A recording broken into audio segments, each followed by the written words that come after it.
எதற்காக வாழ்கிறோம்? எந்த பாதையில் பயணிக்கிறோம்? எதை நோக்கி நம்முடைய வாழ்க்கை சென்று கொண்டிருக்கிறது? எங்கு எம் வாழ்வு முடியும்? மீண்டும் எம் வாழ்வு எங்கு தொடங்கும்? இப்படி எந்த கேள்விகளுக்கும் பதில் தெரியாமல் எம்முடைய பலரின் வாழ்க்கை சென்று கொண்டிருப்பதை பார்க்கும்போது இன்னா லில்லாஹி வ இன்னா இலைஹி ராஜிஊன்.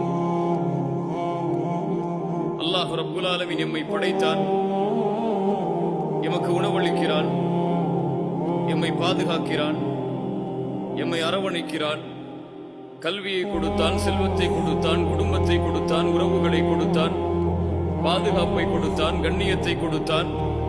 இவையெல்லாம் வீணா?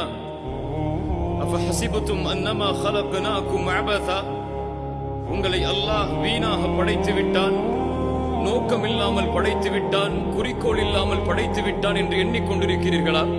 வ அன்னகும் இலைனா லா துர்ஜஊன், நீங்கள் என்னிடத்திலே மீண்டும் கொண்டு வரப்பட மாட்டீர்களா என்று குர்ஆன் கேட்கிறது.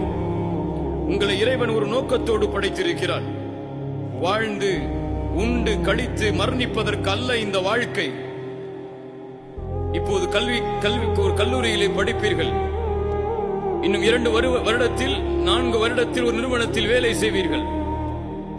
அடுத்த 4 வருடத்தில் ஒரு திருமணம் செய்து ஒரு குழந்தையை பெறுப்பீர்கள்.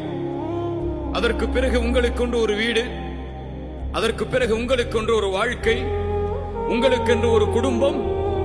அதற்கு பிறகு உங்களுடைய வாழ்வு முதுமையை தள்ளும், நோய் படுக்கையில் படுப்பீர்கள்.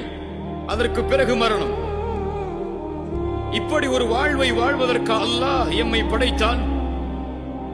இப்படி ஒரு வாழ்வை வாழ்வதற்கா அல்லாஹ் எம்மை லா இலாஹ இல்லல்லாஹ் என்ற கலிமாவோடு அல்லாஹ் ரப்புல் ஆலமீன் பிறக்கக்கூடிய வாய்ப்பை கொடுத்தான்? கால்நடைகள் வாழ்கிறது நோக்கம் இல்லாமல், குறிக்கோள் இல்லாமல், லட்சியம் இல்லாமல்.